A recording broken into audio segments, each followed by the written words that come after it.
So without further ado, let's get to the next case. Time starts now.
Aisha's parents, I feel you. I feel you so hard. Any of you have kids? Put it down in the chat. Let me know. Man, this is a very common thing. Some kids just don't want to eat. And functional constipation is one of those things you're going to come across time and time again. Thankfully, we have lots of ways to get on top of it. And yes, definitely improving that diet is a big part of it. Getting kids to change their diet is... It's a thing. It's a thing. But you are 100% correct that is something that needs to be addressed, needs to be fixed up. And that is one of the biggest things they need to do. Now, of course, we have lots and lots of options, and for these kinds of paediatric questions, one of the best places to start looking for these resources is going to be the Royal Children's Clinical Guidelines. You'll find the college seems to pick a lot of questions based around some of their fact sheets and handouts, as well as the clinical guidelines as well. And so in particular, you'll find a lot of this dietary or bowel kind of function seems to be from there. So first thing first is to use footstools to ensure the knees are higher than the hips when toileting, or leaning forward and putting elbows on knees when toileting. Now, this is where we go back to those grouping, because really what we're doing here is postural change to better align bowels for evacuation. And so technically they're two different things, but they are functionally achieving the same thing, and so I think it would be highly likely that they would be grouped together. A toilet ring placed over the toilet to aid. Toilet sits for 5 minutes, 3 times a day after meals.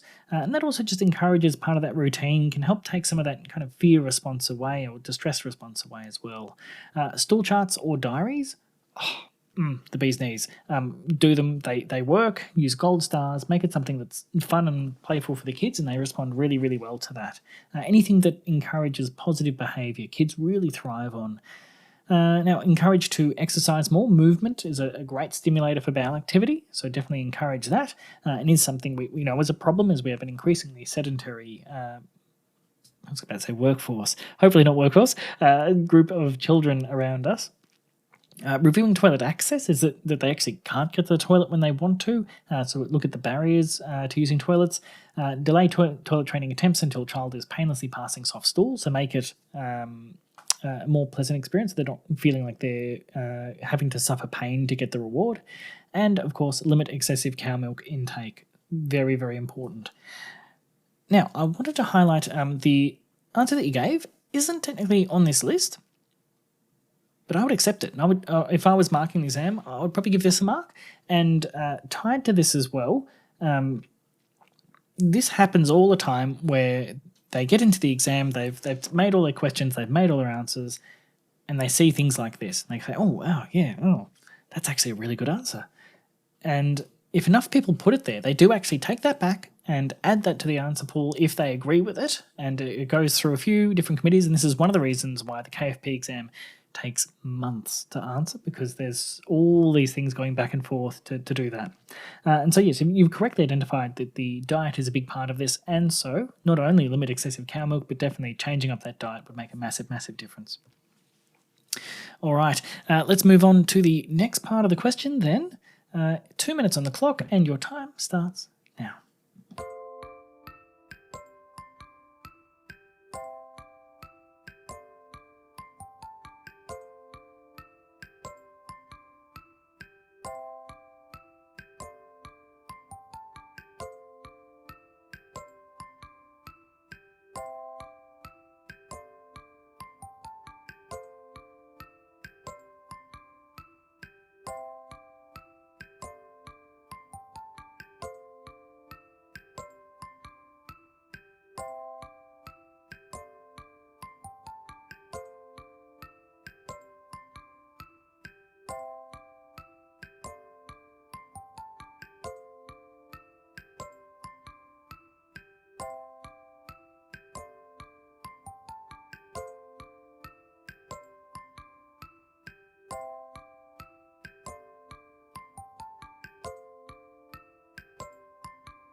All right, so time is up, and good to see again some answers coming in through the chat.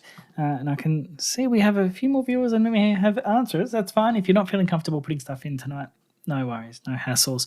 But work up to it, because again, we can have a look at answers and kind of tease apart ways to improve them as well. So the more you put in, the more you'll get out. Now, the one of the key things here, and I'll start off by saying, this is a question that you probably wouldn't see in a real KFP. I've intentionally kept it a little bit more vague tonight, because here it just says list 3 differential diagnoses. In the actual exam, you're more likely to see what is the probability diagnosis, what is the most likely diagnosis, what is the most serious diagnosis. Here, though, I want to just cast a bit of a wide net and get you thinking outside the box and seeing what you can come up with. And again, we have the caveat here that they have asked for serious cause of constipation. And so we probably do want to be focusing on the more potential serious causes. And so that would be things like celiac disease, hypothyroidism, which again, fantastic, well done grabbing that one. Hypercalcemia, chronic hypercalcemia can cause functional constipation as well. Slow transit constipation, so tying in a little bit to neurological disorders, but anything that's going to affect bowel motility directly. And of course then your more broad neurological disorders, or appropriate examples of which there are plenty. And so as long as you're coming up with something roughly sensible, you'd be getting that mark there. Now again, to point out, this is asked for 3 diagnoses, and this is often the case where there are many, many more. Anal fissure potentially could be causing more pain on defecation, which again would make her reluctant to actually do it. Now, the STEM does point out, as you very rightly picked up, that she avoids going to the toilet and seems distressed when attempting to have a bowel movement. And I think it's important to note the difference between distress and pain, and they are subtle differences. You could argue either way. And I think this is, again, one of those things where if enough people put down anal fissure, probably would get a mark. And truth be told, I'd be tempted to give a mark here, except for the fact that it does kind of hint towards more serious causes. So just something to keep in mind, but otherwise, definitely good answer. All right. Let's move on to the next question then. Let's put 2 minutes on the clock. Moving on to the final question for this case, and your time starts now.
All right, so boy oh boy, does the college love immunisation questions. You're guaranteed to get at least one for every single exam. And in this case, and it is often the case, you often have a couple that are kind of freebies, so to speak. So always remember any immunisation question, influenza immunisation's probably going to be a valid answer. Now, in this case, we do have someone that's over 5 years as well, and so you would also be considering COVID-19 immunisation. And as next one you picked up again, fantastic. The Infanrix is definitely going to be due here, so it's going to be your diphtheria, tetanus, pertussis, polio.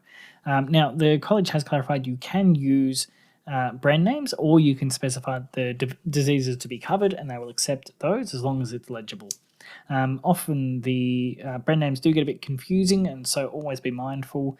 If in doubt, just spell out the immunisations that you want to cover, and you're going to get those marks there.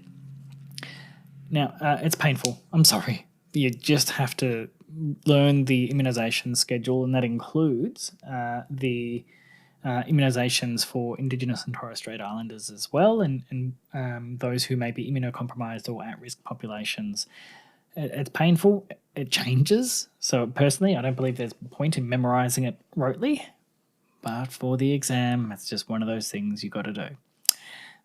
Often people can kind of skimp by on putting down influenza or COVID, for example, but it is one of those things. If you do know it, it's free marks, for lack of a better way to put it, and you're guaranteed to get at least one question on.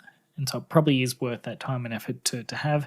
The trick I used, which worked quite well, stick it to the back of the toilet door, or stick it to somewhere that you see regularly, daily, preferably multiple times a day, depending on your bowel activities, which I'll leave to you.